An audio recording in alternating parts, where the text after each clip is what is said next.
Жауынгерлік даярлық жоспарына сәйкес, оңтүстік өңірлік қолбасшылығында батальон командирлерімен жиын ұйымдастырылып жүргізілуде.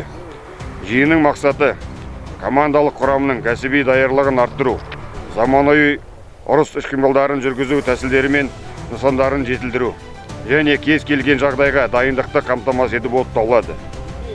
Жиын барысында тактикалық, сондай-ақ кешенді сұрақтар бойынша, яғни барлау, әскери топография, байланыс, ұшақсыз авиациялық жүйені қолдану, сонымен қатар әскери қызметшілердің дене даярлығын айтуға ерекше мән берілді.